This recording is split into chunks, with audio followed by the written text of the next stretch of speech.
Querido oyente, hoy nos adentramos, nos sumergimos en un texto que vibra, que late con una intensidad, realmente sobrecogedora. Un llamado, un clamor a la coherencia, ¿no?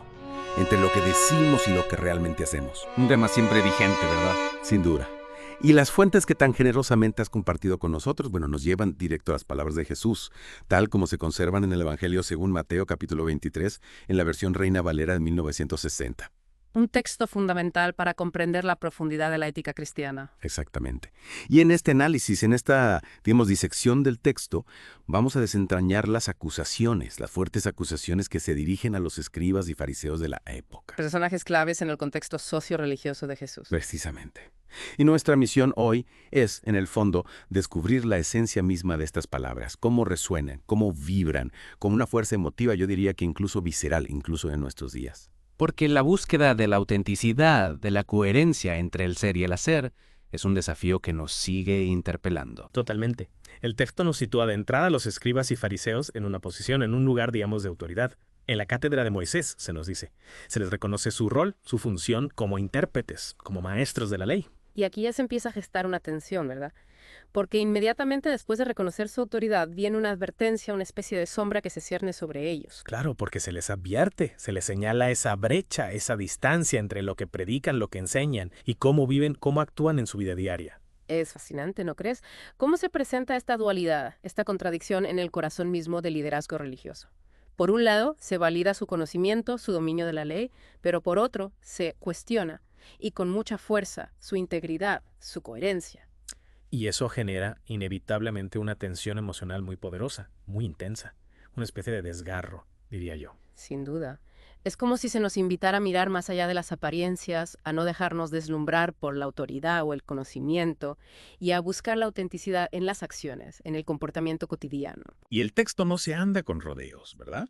Describe con una crudeza, con una fuerza impactante, cómo atan cargas pesadas y difíciles de llevar, y las ponen sobre los hombros de los hombres, pero ellos ni con un dedo quieren moverlas. Una imagen, sin duda, que evoca la injusticia, el abuso de poder, la falta de empatía con el sufrimiento ajeno.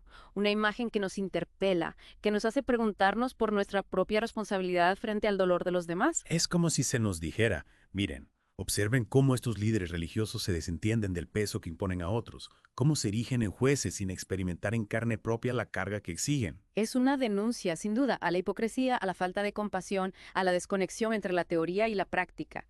Y esta desconexión, esta incoherencia, genera una herida profunda, una herida que va más allá de lo meramente intelectual, una herida que toca la fibra más sensible del alma humana. Y el texto, más adelante, detalla, incluso enumera, las prácticas de los escribas y fariseos para ser vistos por los hombres.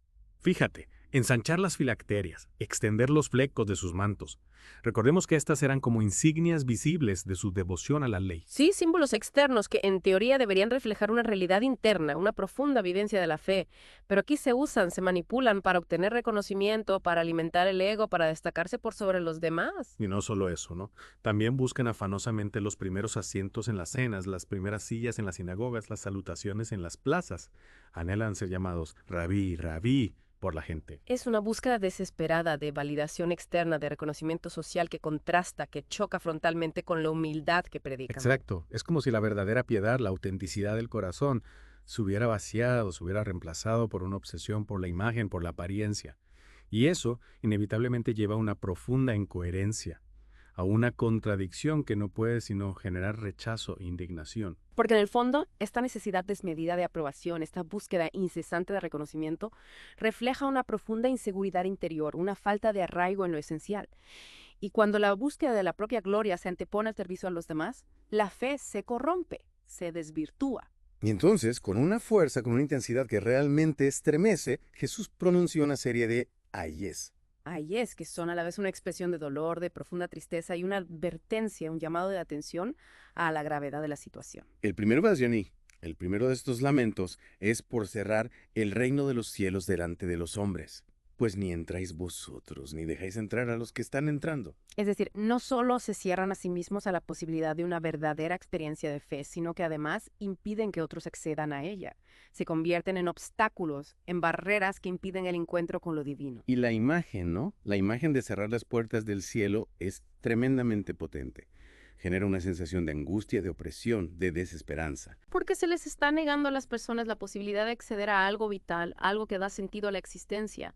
Es como si se les arrebatara la esperanza, la posibilidad de una vida plena, de una conexión con lo trascendente. Y la acusación se vuelve aún más grave, más hiriente, cuando se les señala por devorar las casas de las viudas y como pretexto a 6 largas oraciones. Es decir, se aprovechan de la vulnerabilidad de las viudas de su situación de desamparo para enriquecerse, para acumular bienes materiales, y lo hacen además escudándose en la religión, utilizando la oración como una pantalla para ocultar sus verdaderas intenciones. Devorar las casas de las viudas. Qué expresión tan terrible, ¿verdad? Tan brutal, tan gráfica. Sí, porque revela la perversión de la fe, la instrumentalización de lo sagrado para fines egoístas y mezquinos.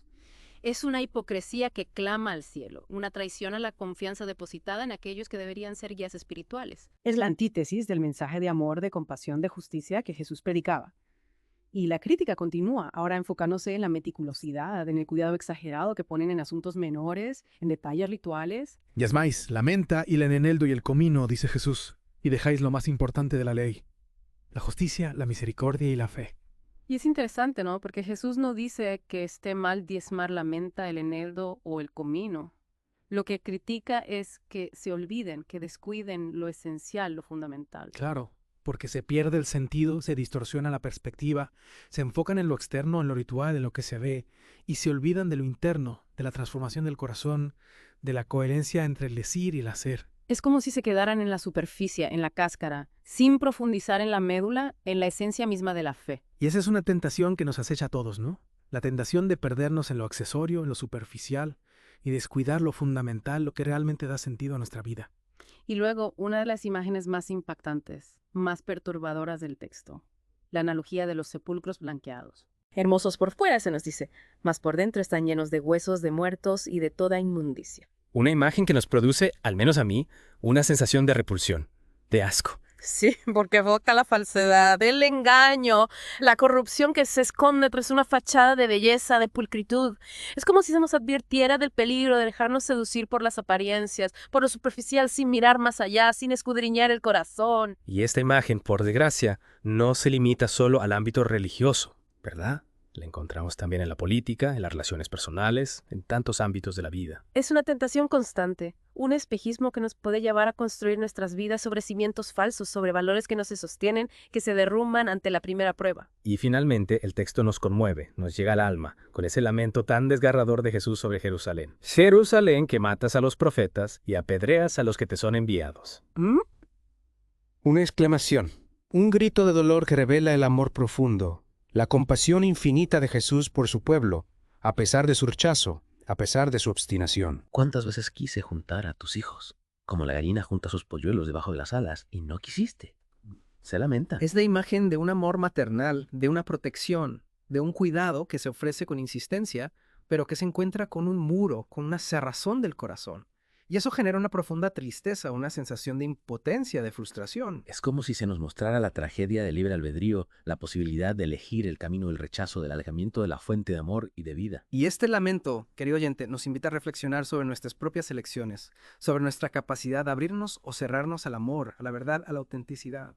Querido oyente, hemos recorrido a las palabras de Jesús en este capítulo 23 de Mateo, palabras que nos interpelan, que nos desafían, que nos conmueven. Hemos visto la crítica a la hipocresía, el llamado a la coherencia, el dolor ante el rechazo. Y ahora te invitamos a reflexionar, a preguntarte, ¿en qué aspectos de tu vida percibes esa tensión, esa distancia entre lo que dices y lo que haces? ¿Qué emociones despierta en ti este análisis, esta inmersión en las palabras de Jesús?